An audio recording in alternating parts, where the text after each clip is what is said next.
পায়রা সমুদ্র বন্দর হতে যাচ্ছে দেশের অন্যতম অর্থনৈতিক সম্ভাবনাময় বন্দর। সেই লক্ষ্যে এই বন্দরকে আধুনিক সুবিধা ও প্রযুক্তি সম্পন্ন করে গড়ে তোলা হচ্ছে। বন্দর কর্তৃপক্ষ বলছেন, পায়রা বন্দরের টার্মিনাল চালু হলে 40,000 থেকে 50,000 মেট্রিক টন ধারণ ক্ষমতার 3টি বড় জাহাজ একসাথে ভেড়ানো সম্ভব হবে। বন্দরের সঙ্গে যোগাযোগের জন্য নির্মিত হয়েছে 4 ও 6 লেনের মহাসড়ক। বিস্তারিত জানাচ্ছেন ফাহিম মুনায়েম, ক্যামেরায় ছিলেন বেলাল হোসাইন।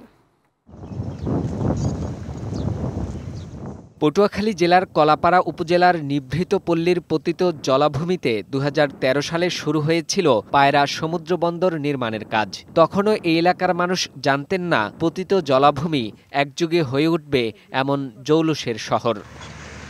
আন্ধারমানিক নদীর তীরে 6,000-এরও বেশি একর জমিতে গড়ে উঠছে দীর্ঘতম গভীর পায়রা সমুদ্র বন্দর। প্রথম জেটির 600 মিটার তৈরির কাজ প্রায় শেষ পর্যায়ে। তৈরি হয়েছে 4 লেনের সড়ক, 6 লেনের সড়ক এবং একটি বিশেষায়িত সেতুর কাজ চলছে এই বন্দরকে ঘিরে।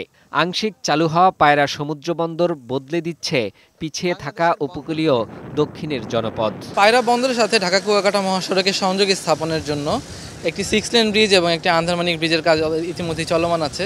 Water treatment plant, warehouse, terminal building, substation কাজও চলমান আছে এবং সেগুলো প্রায় শেষের পর্যায়ে আছে। বিশ্বের সবচেয়ে বড় জাহাজগুলো যাতে নির্বিঘ্নে এই বন্দরে ভিড়তে পারে তার সব আয়োজন রাখা হয়েছে। ক্যাপিটাল ড্রেজিংয়ের মাধ্যমে বাড়ানো হচ্ছে রাবনাবাদ চ্যানেলের গভীরতা।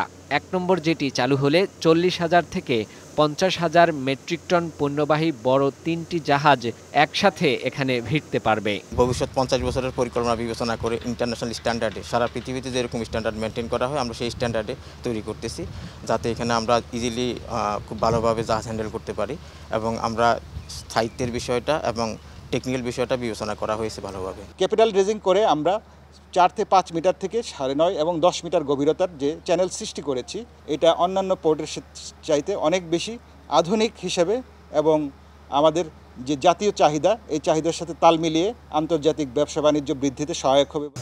পায়রা সমুদ্র বন্দরের চেয়ারম্যান জানান, এ পর্যন্ত প্রায় 450 বিদেশি বাণিজ্যিক জাহাজ এই বন্দরে পণ্য খালাস করেছে।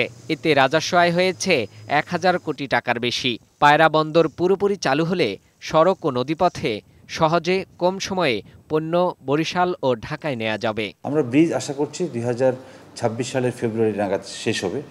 এর মধ্যে টার্মিনাল 1-2 কাজ যদি প্যারালালি শেষ হয়, এটা একটা মানে বিজিয়েস্ট একটা পোর্টে রূপান্তরিত হবে। 40% মংলা পোর্ট, 40% চিটাগং পোর্ট এবং 20% পায়রা পোর্ট। এর মধ্যে অনুশাসন আছে, সেই অনুশাসন প্রেক্ষিতে হয়তো আমরা আমাদের জাহাজের সংখ্যা অনেক বৃদ্ধি পাবে বলে আশা করছি। পায়রা বন্দরের অবকাঠামো ও উন্নয়ন কাজে খরচ হচ্ছে প্রায় 15,400 কোটি টাকা।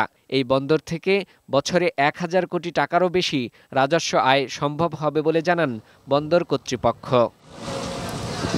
চলতি বছরের মধ্যে যাতে পণ্য ওঠানামার কার্যক্রম শুরু করতে পারে, সেজন্য দিনরাত 24 ঘন্টা 3 শিফটে কাজ করে যাচ্ছে পায়রা গভীর সমুদ্র বন্দরের শ্রমিকরা।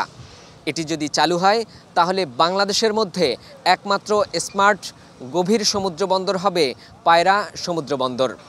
ফাহিম মুনায়েম, বৈশাখী সংবাদ, পায়রা গভীর সমুদ্র বন্দর, পটুয়াখালী।